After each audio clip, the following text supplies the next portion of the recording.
انت السبب. انت السبب في كل ده، وتستاهل اللي يجرالك، وتستاهل اكتر من كده. مش بس التحفظ على اموالك، غريب في كل حاجة وماشي عكس في كل احوالك. انت السبب. بتوظف اموالك في حاجات ما ينفعش توظفها فيها. يعني ازاي مليون جنيه تعطيها للملاجئ وتتبرع بيها؟ الانسان دوت جه في مره انا ادينا له مليون جنيه جايزه من موبينيل وكده، بدل ما ياخد المليون جنيه راح متبرع بيها للملاجئ ولكده وبتاع. يعني انا مختلف مع الايديولوجيه مثلا، مختلف، لكن ده انسان على خلق ويعرف ربنا ومتدين تدين حقيقي واحسن لاعب مصر. وبأي حق تتبرع بأموالك لمستشفى السرطان؟ بص، مفيش صعوبات بتواجهك في المستشفى؟ لا الحمد لله زي الفل. من اول ما جيت المعامله محترمه بجد والله. يعني ده ربنا يشهد عليها يعني. شاهد. فكان لازم التحفظ على أموالك، وكان لازم تتهان. وليه تزور مراكز الأيتام؟ تصرف عجيب من غير كلام. لا هو شغلك ولا مجالك.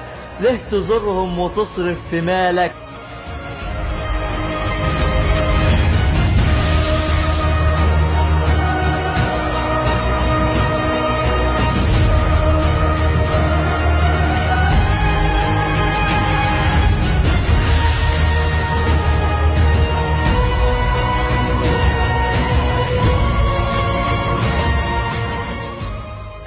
وليه تقول دعاء السفر؟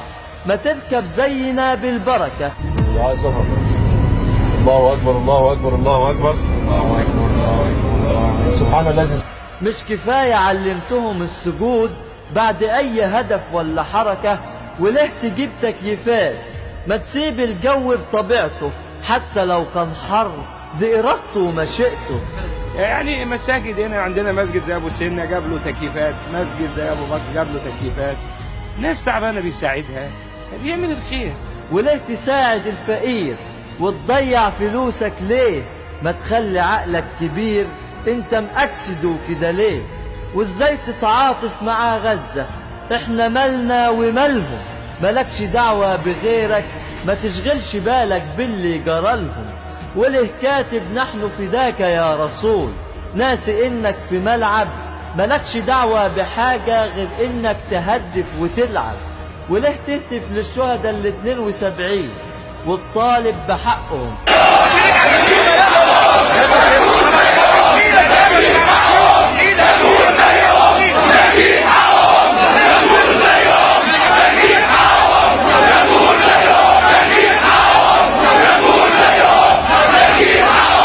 هم اللي راحوا الماتش وفرطوا في دمهم، وبعدين انت بترفض الاموال ما بتحبهاش. فقلنا نتحفظ عليها وما نسيبهاش. وقبل ده وده وكل ده تستاهل لانك خلوق. انما الامم الاخلاق ما بقيت، فانهم ذهبت اخلاقهم ذهبوا. شوف غادة واخلاقها وازاي حافظت على اموالها. انا عامله الهدايا مخصوص عشان اجد باس. عشان ايه؟ اجد باس. احنا منبوس بكل اخوه على فكره.